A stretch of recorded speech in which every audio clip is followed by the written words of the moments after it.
So I want to start by saying that the ANC alone cannot adopt this amendment bill that will change the constitution. So they need the support of either the DA or the EFF in order to pass through this bill to change the constitution.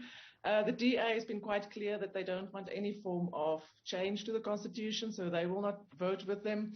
And the EFF actually walked out of the last few meetings because they could not reach consensus on the custodianship issue. The EFF wants all land under the custodianship of the state, and the ANC said only certain land, and the ANC policy, refers to ownership of land, state land. So it's a mixture of how land can be held. It's not just custodianship. So that's one big thing that they disagree about. The other big thing that they disagree about is the EFF wanted to remove Section 25(2) that places an obligation on the state to ever pay compensation, to remove that entirely, while the ANC's proposal, or what the committee is putting forward, is probably more correct. They say that in certain circumstances it may be just and equitable for the state to pay nil rand compensation, and the EFF says that's not enough. So they are quite, I find them quite fundamental things that they disagree about. So you never know in politics, but I don't foresee the EFF voting with the ANC this afternoon, which means that it is likely that the bill will not be adopted by Parliament and that the Constitution will not be changed. But I do want to get back to what the honourable member said there. That doesn't preclude the state from doing land reform. The state's got quite, powerful powers to effect land reform. They can already do redistribution, whether the constitution is amended or not. They can already transfer land to people. They've got all the tools that they need. So while it might be helpful to change the constitution to clarify a few things, I think it's important to note that this is not a panacea to land reform, so it's not the solution for everything. But I also think the reverse is true, that if it should not go through today, that doesn't mean that the state does not have the power to do quite radical land reform. So why would they need the bill, Professor, if they already have capacity to institute land reform? So I think that was our question from the beginning. Me and a group of legal academics, we made the argument that what they want to do is already provided for in the Constitution. I'm not clear whether they had something else in mind. Some people say, well, it's not explicit, so it should be made explicit so that people know that that is what can happen.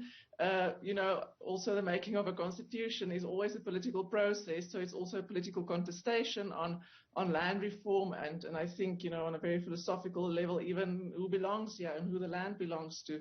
So I think that all comes into play there. I think the EFF's suggestion is a lot more radical, and for that you might need, in some of their suggestions, you might need to change the constitution. So maybe that was what they had in mind initially when they started this process. I'm not sure. I just know that could the issue of sorry, Professor, could the issue of compensation be a factor? Sorry, issue of? Could the issue of compensation be a factor? Yes, so it depends on, so the mandate of the committee was to make explicit what is implicit in the Constitution, and the report from the Constitutional Review Committee on which this is based said it is implicit in the Constitution that in certain circumstances the payment of compensation may be null. So that is what they made explicit, where the issue of having to pay compensation, which is what in any expropriation, is what I think the EFF focuses on more, is more focused on. But I don't think that was the ANC's policy or the ANC's idea from the beginning. And then, I think we can also ask questions. If you only make explicit what is implicit, are you really amending the Constitution? And in my personal opinion is the expropriation bill, which will be passed next year in the beginning, hopefully, that makes explicit what is implicit, and that also provides for null compensation. So I think that's the legally more sound route to go.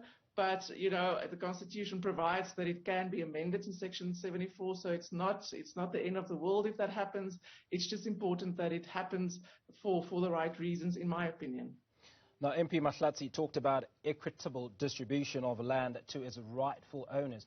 Who are the rightful owners in this regard?